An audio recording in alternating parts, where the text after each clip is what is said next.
હાલો જય દ્વારકાધીશ મિત્રો, કેમ છો બધા? મજામાં ને? સ્વાગત છે તમારું મારી ચેનલમાં। આજે બનાવવાના છે આપણે મમરાના લાડુ। ઉત્તરાયણ નજીક આવે છે તો મમરાના લાડુ બધા બહુ બનાવતા હોય છે અને ઉત્તરાયણ ઉપર ખાતા પણ હોય છે। તો આજે આપણે મમરાના લાડુ બનાવવાના છે, તો વિડીયોમાં છેલ્લે સુધી બન્યા રહેજો અને ચેનલમાં નવા હોય તો સબસ્ક્રાઈબ કરવાનું ના ભૂલતા। તો સૌથી પહેલાં આપણે આ 100 ગ્રામ જેટલા મમરા લઈ લીધા છે અને સાથે આ લઈ લીધો છે ગોળ, જે 200 ગ્રામ જેટલો છે। એટલે જેટલા આપણે મમરા લઈએ એનાથી આપણે ગોળ ડબલ લેવાનો છે અને થોડુંક આપણે લઈ લીધું છે પાણી, જે પાછળથી આપણે લાડુ વાળશું ત્યારે જરૂર લાગશે। તો ચાલો રેસીપી શરૂ કરીએ। સૌથી પહેલાં આપણે જે આ મમરા છે તેને થોડાક શેકી લેશું, એટલે જે પોચા હોય તો તે એકદમ ક્રિસ્પી થઈ જાય। જો તમારે ક્રિસ્પી જ હોય તો શેકવાની જરૂર નથી, પણ આપણે થોડાક આને શેકી લેશું એટલે તે એકદમ ક્રિસ્પી બની જાય અને તેના લાડુ પણ મસ્ત બની અને તૈયાર થાય। તો સૌથી પહેલાં આપણે કઢાઈમાં મમરા લઈ લેશું। આપણે તેને એમનેમ જ શેકવાના છે, એટલે આપણે તેમાં કાંઈ એડ નથી કરવાનું। ખાલી મમરા નાખી અને ગેસની ફ્લેમને આપણે ધીમી રાખશું અને તેને 5 મિનિટ માટે શેકાવા દેશું, એટલે મમરા તરત જ એકદમ ક્રિસ્પી થઈ જશે।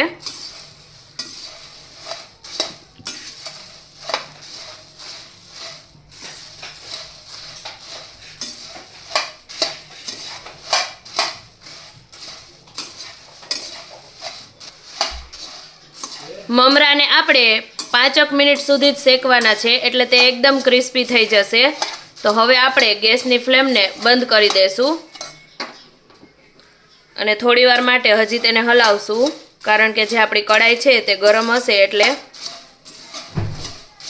જો તમારા મમરા ક્રિસ્પી જ હોય તો તમારે આ સ્ટેપ કરવાની જરૂર નથી, તમે ડાયરેક્ટ લાડવા બનાવી શકો છો। પણ જો થોડાક એ પોચા હોય તો તેને આ રીતે શેકી અને સૌથી પહેલાં ક્રિસ્પી કરી લેવા।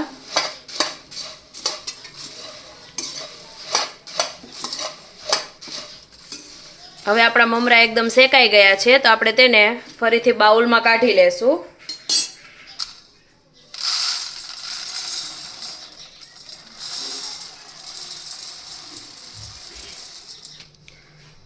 હવે ફરીથી એ જ કઢાઈમાં આપણે ગોળ લઈ લીધો છે અને ગોળને આપણે ગરમ થાય ત્યાં સુધી તેને આપણે ઉકાળવાનો છે।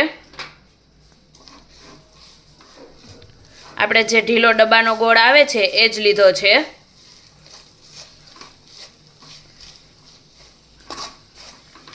આમાં કોઈ ચાસણી નથી લેવાની હોતી, પણ આને એકદમ ફૂલ ગરમ થવા દેવાનો છે। ગેસની ફ્લેમને આપણે મીડિયમ જ રાખશું અને ગોળને આપણે સતત હલાવતા રહેશું, જેથી તે નીચે દાજે નહીં।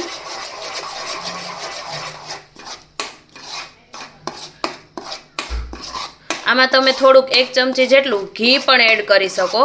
જો તમારો ગોળ જે છે તે વધારે કઠણ હોય તો જો તમે ઘી એડ કરશો તો ગોળ એકદમ સરસ રીતે પીગળવા માંડે છે।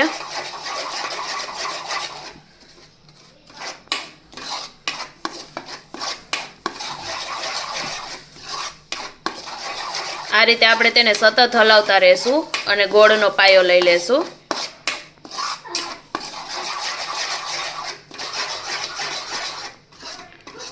ગોળ આપણો પાકવા માંડ્યો છે, તે આ રીતે ફૂલાવા માંડ્યો છે। થોડોક આપણે તેનો કલર બ્રાઉન ઉપર થાય ત્યાં સુધી આપણે તેને હજી પાકવા દેશું।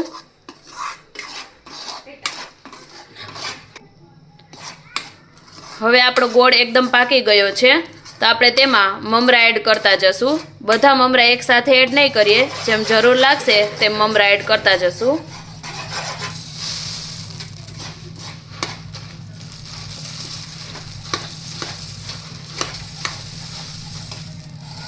અને તેને ગોળ સાથે હલાવીને મિક્સ કરતા જશું।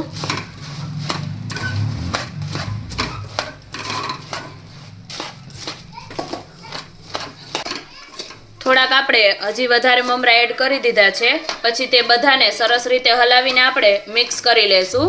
જેમ જરૂર લાગે તેમ મમરા આપણે એડ કરવાના છે અને એકદમ સરસ રીતે તેને મિક્સ કરી લેશું।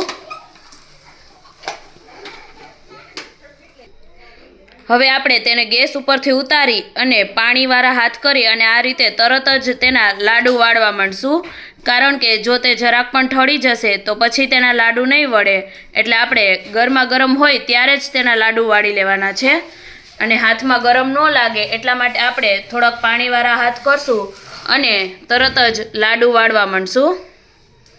જો ઠળી જશે તો તે એકદમ છૂટા પડી જશે એટલે તેના લાડુ નહીં વળે. આપણે જ્યારે ગરમ ગરમ હોય ત્યારે જ આ રીતે તેના લાડવા વાળવા માંડવાના છે.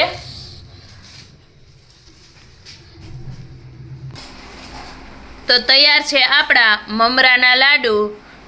વિડીયો ગમ્યો હોય તો લાઈક અને શેર કરી દેજો અને જો ચેનલમાં નવા હોય અને ચેનલને હજી સુધી સબસ્ક્રાઈબ ના કરી હોય તો ચેનલને સબસ્ક્રાઈબ પણ જરૂરથી કરી દેજો અને કમેન્ટ કરીને જરૂરથી જણાવજો કે તમને આ મમરાના લાડુની રેસીપી કેવી લાગી.